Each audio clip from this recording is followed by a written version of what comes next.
Hello, my name is Desiree Alexander, and I'm having a seat at the table with Wiley Brazier. Come have a seat at the table. You've got a seat at the table. Let's have a seat at the table with Wiley Brazier. Welcome everyone to A Seat at the Table. I am your host, Wiley Brazier the Fifth. If this is your first time tuning in, welcome, welcome, welcome. This show has three themes where we discuss education, technology, and entrepreneurship. I hope you find value in it and subscribe to listen to future episodes. All of you returning listeners, I'm truly thankful that you have joined me and found value in what we're trying to do here. I've got a lot in store. We've had some great guests previously, and we've got a lot more to come. And today's phenomenal guest I'm sitting here at the table with today is Miss Desiree Alexander. Hello, Desiree. How are you today? I am good. How are you doing? I'm great. So glad to have you taking a seat at the table today with me. Let me tell everyone a little bit about Desiree. Miss Desiree Alexander is an award-winning, multi-degree educator who has been in the educational field since 2002. She is currently the Regional Director of North Louisiana for the Associated Professional Educators of Louisiana. She is the founder and CEO of Educator Alexander Consulting, LLC. She consults with members of several schools, businesses, and presents at conferences nationwide. She holds various certifications as well as multiple technology certifications, including, but not limited to, IC3 certification, Google Certified Trainer, Google Innovator, Apple Teacher 2016, and a Microsoft Innovative Educator Master Trainer. She is one of the 2017 Young Professional Trailblazers, 2017 PBS Learning Media Digital Innovator for Louisiana, 2016 Apple APEL Member of the Year, 2015 Louisiana Association of Computer Using Educators, and the Campus 2015 Teacher of the Year in Zachary Community School District. You can learn more about her at educatoralexander.com. Thank you again, Desiree, for coming to the show today. Thank you for having a seat at the table with the audience and I. Well, thank you for having me. Today we're going to be discussing branding. So I know that you have worked to build your brand and you've done a great job with it, by the way. But I want to start with the basics, okay? So for everyone who doesn't know exactly what it is, can you tell us what is branding? Well, first of all, let me say my voice is a little shot because I've been sick this week, so I apologize. But what is branding? So in a nutshell, branding is marketing yourself. It's usually marketing a company or a product or something that you actually want to get out there that is going to draw a line between you and what you're trying to get out there. And I don't want to say what you're trying to sell because you actually may not be selling anything. But that product, even if that product is you as a fill in the blank, you as a caterer, you as an educator, but it's putting that line between the personal you and the you that you are trying to actually market. And branding is that marketing plan to say, okay, this is who my audience is. This is what I want to get out. How do I bring all that together in one umbrella? So we have a lot of people, a lot of educators out there that have a lot of different things going on. You know, they have a lot of our educators are way more super than they think they are. They have, a company over here, even though they're not calling it a company. They're a tutoring program over here, a teacher's account over here, and all this different stuff. But when you brand, you're going to bring that all under one umbrella and make it easy for people to actually get to and easy for people to associate what you do with an image and with that visualization. All right, cool. That's great. And as educators, you know, we all have a side hustle, some type of side hustle, like you just mentioned, you know. And so many educators, as they are trying to, you know, build their side hustle into an actual business, you know, they have to come up with names and colors and, you know, all of this different stuff. So like, you know, how did you go about, you know, coming up with your particular name and branding? And, you know, tell me about that process. How did that work? Okay, well, my personal story is I started consulting some years ago. I always had a passion for helping teachers. Even, you know, as soon as my second year of teaching, I had, you know, student teachers, and I was helping the new teachers coming in, and I was still new myself, but I was still helping. So I've always had that passion for helping educators. So as I, you know, went on with my career, moved around, moved to Texas, came back to Louisiana, did different things, I started to consult. I wasn't calling it consulting, but I started being hired by, for example, in Dallas. When I was in Dallas IC, I got hired to help librarians pass the librarian exam. So that was kind of my first introduction to actually being paid to consult. And I was like, what? A check? Cha-ching. Yeah, I was like, what?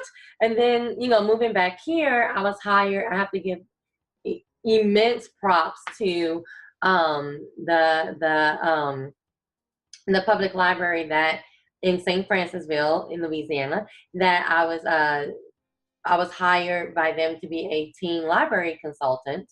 And what happened was I didn't know how to market myself. I didn't know, you know, she asked me, how much do you get paid? And I was like, I don't know, just give me like $20, you know. I'm like, I'll do it for free. And she's like, no, you have to understand that you are a consultant, you are a professional.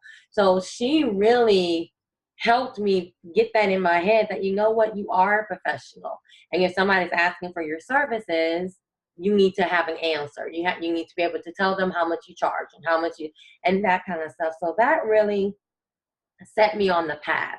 Then I started consulting even more with different companies, teaching online classes and just doing all this stuff. And finally, I realized I was doing a lot of little things all over the place. And then people started coming to me one-on-one for help. And it didn't get out of control, but it just was getting messy. So, you know, I started asking around, like, how do you get this together? And that's when I learned about branding. And that's when you bring all of those services under one umbrella. And it's not like, oh, you're the one that do that. Oh, you're the one that do that. No, you know everything I do because it's all under one umbrella. It's all under one name. So that's where Educator Alexander was born. I actually changed my email address to Educator Alexander because I needed to change from Yahoo to Google. So that was a while ago. And I just chose Educator Alexander. And then when I decided to brand myself, somebody said, oh, you already have a name. It's Educator Alexander, right? And I was like, yes, it is. It's Educator Alexander. Yes, that's it. That's where that was born. That's where it came from. And then I just went through the process of asking myself some really serious questions. And I found out what an LLC is for and things like that. And then it just kind of all started happening. Cool. Sounds like you kind of fell into yours. It just kind of all came together and kind of all the cards laid out exactly how they should, you know. If you had to, let's say for instance, there's someone out there listening or watching that is kind of trying to think of how they need to, or what type of area they need to focus in, what kind of, you know, feedback would you give them? The one thing I tell people when I help them start to brand themselves or start to brand their business is, who is your target audience? That's a really big question, because if you say, well, everyone's my target audience, well, you're not Coca-Cola. Everybody's not your target audience. So who are you trying to target? Even though it may change later, you may add on some demographics, but right now, who are you trying to target? And if you're dealing with educators, that's going to be, are you targeting parents? Are you targeting students? Are you targeting other educators? Are you targeting administrators? who is your target audience? Once you come up with that and you answer the question, what is your passion?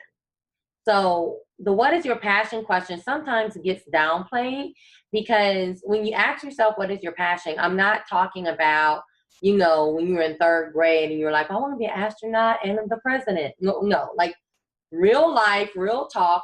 What are you passionate about?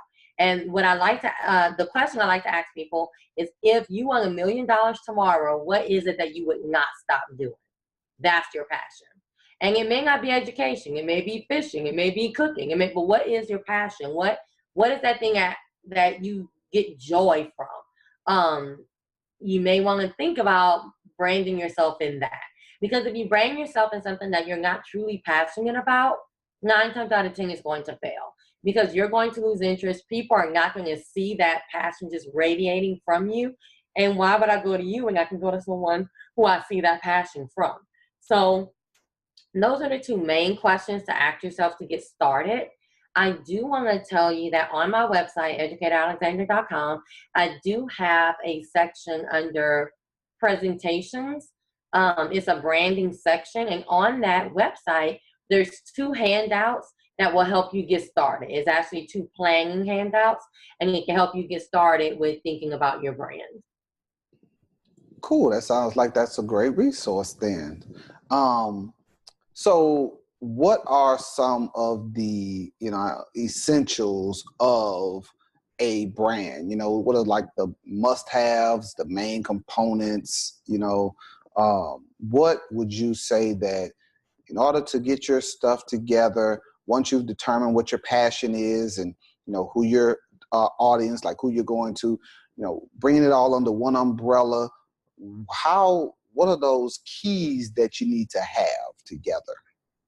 Well, first and foremost, you need to decide, are you branding or are you branding and creating a business?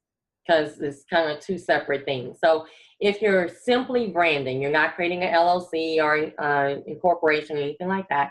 So if you're simply branding, some of the things you must have, of course, is a logo. You must have your colors, because you want to have a color scheme. You don't want your logo to be orange and then everything else is yellow and, red, and you're like, well, that don't match. So you need to have your logo. You need to have your color scheme. You also want to think about either having a website or a blog outside of your social media presence. So you want to think about either having a website, a blog, or both. But you want to have some kind of landing area. So some kind of area that, of course, websites don't change that much unless you have like an upcoming event section or something like that. So you want to have that landing area. You want to have that home where somebody can go and, excuse me, even though everything doesn't change, they know that they can go get the latest information there. So you want to have that landing page. And then, of course, you have to have a social media presence. Even if you don't personally have a social media presence, for example, Desiree Alexander only has a Facebook. I'm old school. That's all I have. That's all I need. I may even get off of that. Okay. Educator Alexander has everything. Snapchat, Facebook, Periscope, Twitter, Instagram, Pinterest, everything. If it's out there, if it exists, that you're there. There you go. I may not be active, but I'm there. So you have to have that social media presence. And then pick 2 or 3 that you're going to be active on. So those are the kind of really not small, but kickstart things that you need to do. And then it's going to be stuff like I go through a tip sheet when I'm helping people with branding. And on my tip sheet is stuff like write yourself a professional bio. In a professional bio, you're not saying I. Excuse me, guys. You're not saying I, you're saying he and she. She did this, he did that. So write yourself a professional bio and write it at different lengths. Because my professional bio is pretty long, but I have different links. So if I have to sing it to people, they're not going to want to read 5 paragraphs about me. They should, but they're not going to want to read 5 paragraphs about me. So, you have it at different lengths. To save it in a Google Doc, a Word document, whatever. Save it. You have it there for anybody that needs it. You also want to get yourself a professional picture. Okay, so that's not a picture with somebody cropped out. Even if it's your family, I don't care. It's not a picture with somebody cropped out. It's not a selfie. If you can't find somebody in your life to take a picture of you, something is wrong. Why would I follow you? Have that professional picture where you can send it at any time. So just little stuff like that. I don't want to go through the whole thing. We'll be here forever. But little stuff like that to get started. And then if you're doing an LLC on top of that, that's when you want to look at getting a CPA to do your taxes. You want to look at finding your bank to create your bank account for your LLC. Do you want to get, what is it called? Do you want to become a Louisiana vendor? So you can actually go to school districts and do stuff. So it's little stuff like that when you're dealing with your LLC. Okay, cool. That's some great information. And you kind of described so if you're going to just do a branding or if you're going to do a business. And, you know, as educators, because, you know, I'm an educator as well, sometimes, you know, some people, you know, we get kind of timid about branding ourselves, or, you know, sometimes about starting a business, or, you know, why do you think some people don't brand themselves, or why do some people frown on branding? I think people that don't brand themselves are or that maybe a little bit afraid to brand themselves see it as almost bragging on yourself, you know, and that's just not in their personality. They don't want to be seen as somebody who's constantly self-promoting. But what they need to understand, that branding is a lot more than it's not really bragging on yourself, it's promoting yourself. And we want to think about branding as you are controlling your own message about yourself. You are controlling the message about teachers. We have so many people in education telling us what we do and telling us what we don't do and telling us our worth and telling us, you know, all this stuff. So why wouldn't we step up as professionals and say, well, hold up, this is what I do. This is what we care about. This is what I can do that you may not have known that I have these skills. So it's more about doing that. It's more about controlling your message, controlling what you are worth, and controlling what is put out there more than other people doing it for you. So for those people who are kind of like, I don't know if I want to be that person, you know, constantly singing out stuff about myself, you don't have to constantly sing out stuff about yourself. Sing out stuff that's going to help other people, whoever your target audience is. And you control the message about who you are and what you're worth. Preach. So, you know, I love the quote that teaching is the profession that makes all professions possible. You know, so, you know, if we don't, and in public education especially, you know, if we don't tell our story, someone else will. So I love that. All right. So you discussed or mentioned that you said you got to have a logo. Okay. And, you know, there are some great logos and then there's some not so great logos. I won't say that they're bad, but they're just not so great. Okay. We want to speak from a positive perspective, right? Okay. Or value added perspective. So how do you know when you've gotten your logo right, or, you know, when it's just right, or this is the one? Well, when I talk to people about creating their logo, it's a couple of things you want to think about. One is what is going to represent what you're trying to do. When I first started my coming up with my logo, it was a hot mess. I was trying to put in everything that represented me, everything that I love. So it was, you know, the Superman, you know, symbol. It was a monkey in there. It was LSU colors. It was a hot mess. Even coming up with my name, I was like, hot super monkey teacher. Like I was trying to come up with stuff that it made no sense. So then I had to ask myself, well, what's going to represent what I'm trying to do? Who am I trying to help? My key demo are teachers. That's who my concentration is. So I went with the traditional apple. What represents teachers more than apples?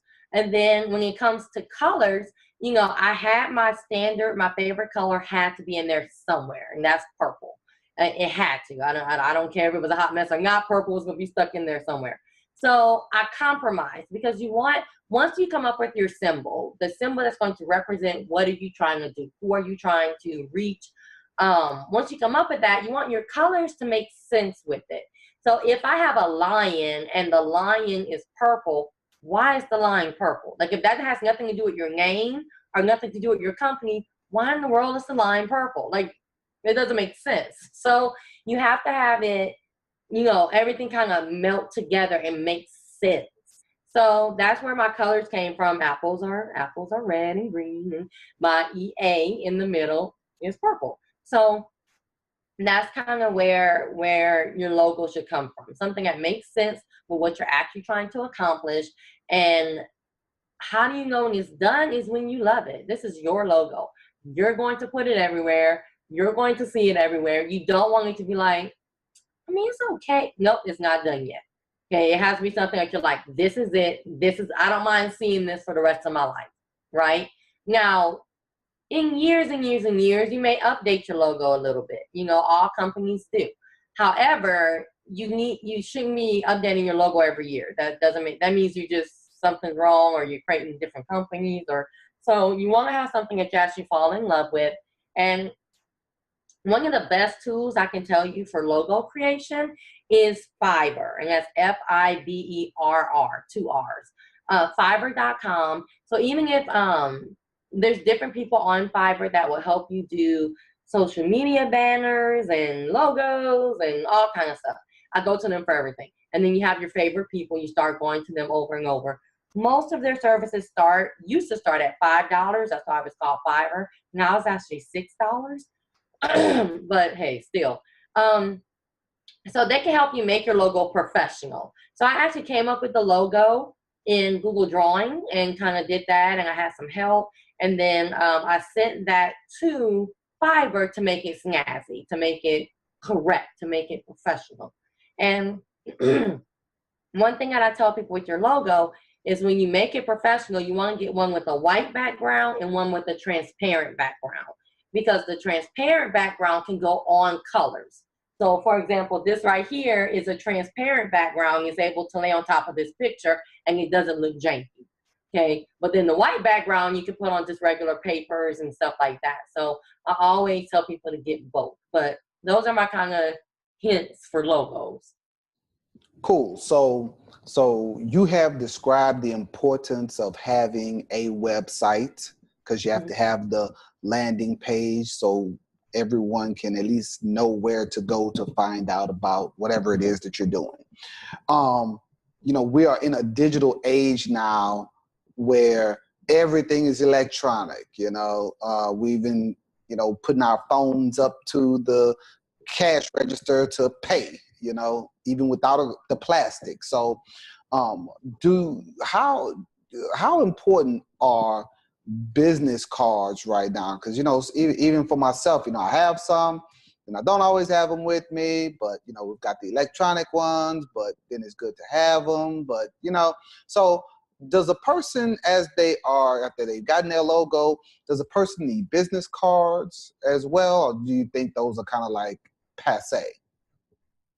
People have different opinions on this. My opinion is yes, you need a professional business card, because everyone is not rolling with the digital age. I'm sorry, they're just not, right? So if you have that business card and somebody says, oh, I'll just take a picture of it to put it in my thing. Okay, awesome. They still have your business card. But you don't want to alienate people when you're trying to promote yourself. You're not trying to teach them a digital lesson. You're trying to give them your information so they can hire you later, right? So that's not the time to be like, well, you should get this app. And they're like, I just want the card so I can call you later. Like, can you just give me some information? So yes, you need to have a professional business card that you can give out. I highly recommend Vistaprint. I go to Vistaprint for all of most of my printing needs. But you need to have a professional business card. And when I tell people, when I'm going through my branding class and I tell them, if you're doing this with your business cards, stop it. You are no longer in college. You do not print out your own business cards and no. Okay, no. And I will judge you if I pick up a business card and it has the little edges up. Stop it. No longer, I expect a student teacher to have that. Stop it. Go to Vistaprint, pay $5 and get yourself some business cards. So yes, you need some business cards, and you need to have them on you, Mr. Wiley, at all times. Okay. Even if you have a little, I have a little, like a little really flat business card holder that I have in my little wallet purse thing at all times. And then, like, I may only have 5 business cards in there, but at least I can give it to 5 people. So always have, even if you put it just in your wallet, and I may get a little, nasty, but at least it's in there, at least you can give it out. So always have business cards with you. That's not the time for you to teach a lesson. That is your time to get your information out. So I always suggest business cards. Everyone is not living in the digital age. Everyone's not doing digital business cards and all that good stuff. Have a traditional business card. You never know who you are going to run into that can change your life. And that business card can make all the difference. Cool. So we've talked about starting a brand, and you've even given a few resources on your website, and we're going to drop that in the show link, in the show notes and on the website. How, once you get your brand together, how do you protect your brand? Well, I actually got mine federally trademarked. My name and logo and all that federally trademarked. So that is definitely something you want to think about. And I just went to a lawyer to do it. I'm sure you can do it yourself. But that's something you do want to think about if you're serious about it becoming a business. Now, honestly, if it's just a brand, and I don't think I'm going to ever create an actual business with it to like bring in money and things like that, I wouldn't really go through federally trademarking it. But if it's something that you see that can become your full-time one day, or, that you want to actually invest in and put some time in, I would think about federally trademarking it so no one can really steal your name, especially with a name like Alexander. That's so very generic, right? So I needed some protection with that name. Other ways of protecting some of your stuff, like I tell people when they are giving out resources, if you give out a PDF, all you need to have is like Adobe DC to change a PDF to a Word, and I can steal your stuff or whatever. So doing things like buying Adobe DC so you can actually put a password on your PDFs so people can't steal it. Using Google Drive to share stuff. And there's 2 little buttons that people never look at the bottom of the sharing screen. And one says you cannot download, you cannot print, you cannot copy. So just doing those simple stuff like that, where if you want to share something but you don't want people to steal it, then they can only look at it on their screen. So just little stuff like that to protect your name and protect your brand.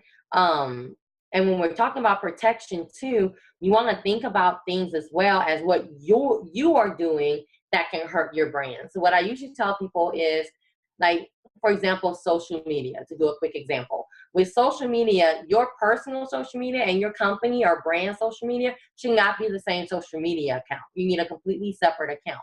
And with that social media account for your company or your brand, you're not making personal statements on there. You're not talking about your political views. You're not talking about, your religious views and all that. Educator Alexander's a big old blob. She has no gender, race, nothing, okay? Desiree Alexander has a whole bunch of opinions. I will talk to you about them at length. Educator Alexander said. So it's just stuff like that you can do to hurt your brand, because I didn't come to your website to hear what you think about the president or what you think about this Facebook, what's happening on Facebook right now. I came to your site to get education tips. So stuff like that you want to think about that can actually hurt your brand instead of helping it. All right.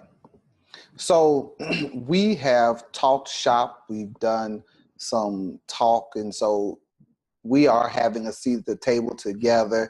And when we sit down at the table, we talk shop, but then we also get personal as well. So I want to make sure that the users get to know you. They've gotten to know Educator Alexander, like you just said, your professional brand. So I want them to get to know you personally as well. So okay.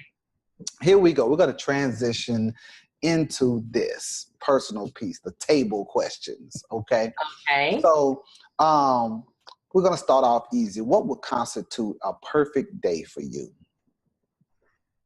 I'm a workaholic. So let me just say that. I'm not trying to be like, I'm perfect because I'm perfect. No, I'm a workaholic. So I like to work. So a perfect day to me would be probably sleeping in late. I get up at 4 o'clock every morning. So maybe sleep until 6-ish. Sleep until 6, getting up, being able to answer every email. That would be amazing. Getting able to answer every email, getting done with all my projects, and then honestly helping the educator at the end of the day, and then having a piece of yellow cake with chocolate icing, and I would be good for the day. I would be and watch some TV because I'm in love with TV. I think I would be good for the day.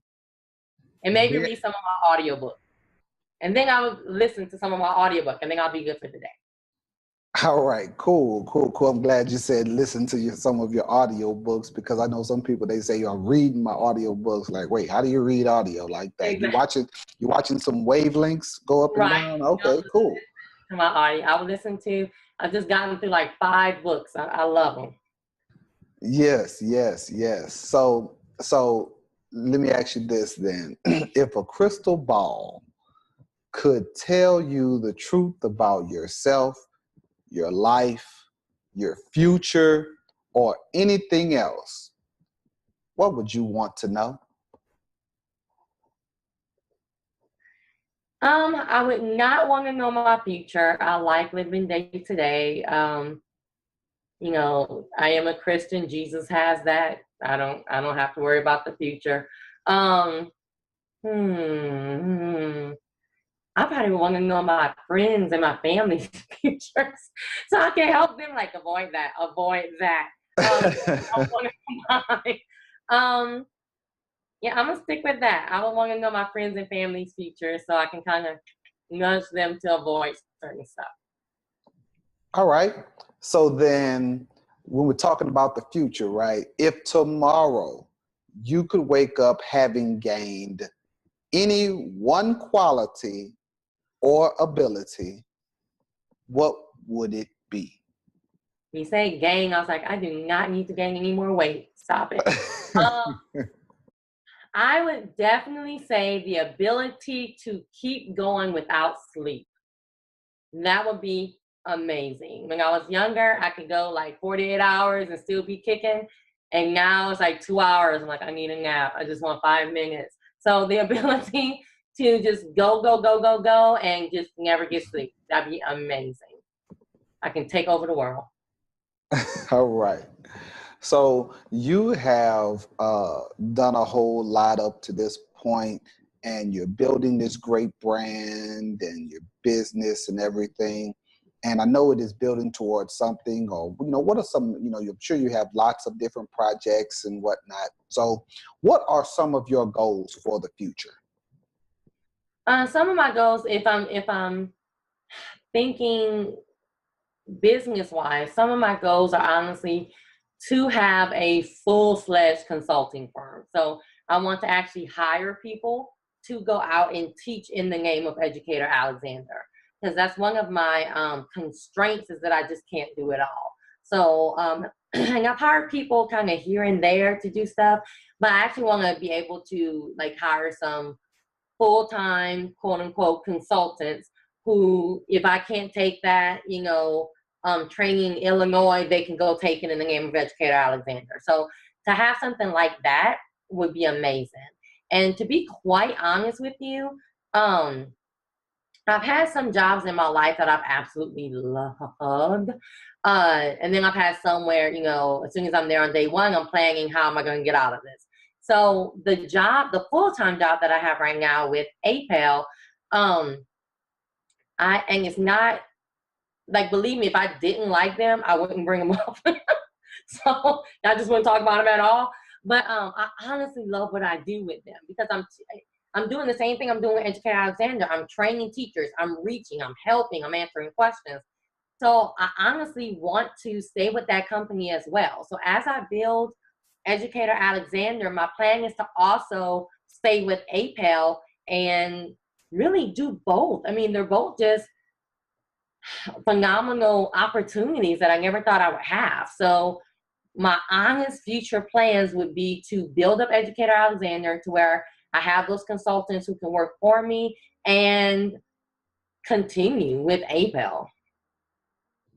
Cool. That sounds like a great plan. You know, it's always great to be in a position and in a place that's not just a job. You can see it as career, and you are enjoying what you do and the people you work with, and you see the longevity and the security and all of that jazz. That's like always a blessing.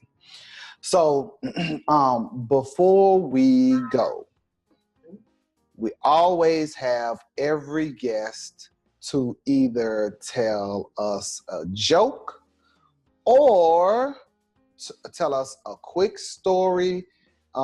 It can be from your experience as an educator or not.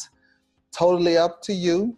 So again, either a joke or a little short story from your life. Okay. Well, you know what? I'll do a short story from my life. I'll answer the question. Sometimes I get the question like, what is an interesting thing about you? So I'll just go there because I don't know any jokes that I want to make sure I stay appropriate and all that kind of stuff. So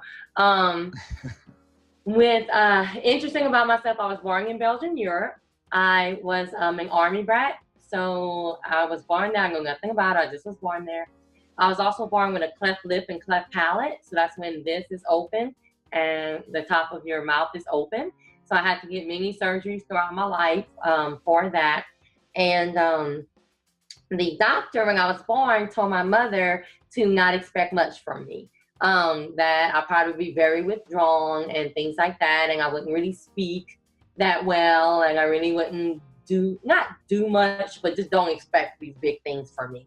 So thank God my mom didn't listen, and she raised me to be a strong person. And I guess that is my short story. Cool. Did not know that. That is great.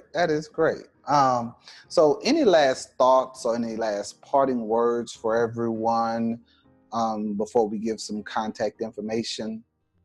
Just that you can brand yourself. You can do it. It's going to take time to get it right. It is work, but you're going to put work into anything that you honestly want to do. So you can do this. You have resources out there. Reach out to people who are already doing it, including me, including Wiley. You have those phenomenal, not calling myself phenomenal, but you have those phenomenal, really nice people out there who are willing to help you. So reach out. You can honestly do it. And you are phenomenal. So don't, you just said promote it. Okay? You're phenomenal. That's why we have you at the table today. So, and speaking of reaching out, where can people reach out to you, learn more about you, your company, what you're doing? How can they connect with Educator Alexander? The good thing is all you have to do is remember Educator Alexander, because my website and my blog are at www, which you don't have to say anymore, educatoralexander.com. My email is educatoralexander@gmail.com or Desiree@educatoralexander.com. You really just have to remember Educator Alexander. And my phone number is 318-759-7591. So I'm much better with email, but you can go to my website and find out literally everything. My bio, my resume, what I do, all the free resources, what I sell. And some of the things that I actually do is I do a lot of training. I do training on the SLLA test. So if you want to become an administrator and your state uses the SLLA test, I do SLLA test prep. I do a lot with classroom management. Of course, I do a lot with Google training and Microsoft training, any kind of technology implementation. I teach a class on Google Level 1 certification. So just a whole bunch of stuff. You can find out about it at my website. Great. Okay, so Desiree, it has been a pleasure having you at the table today. Thank you for having a seat and sharing your time, your talents, and your treasure with me and the world. To everyone tuning in, thank you for participating in the conversation.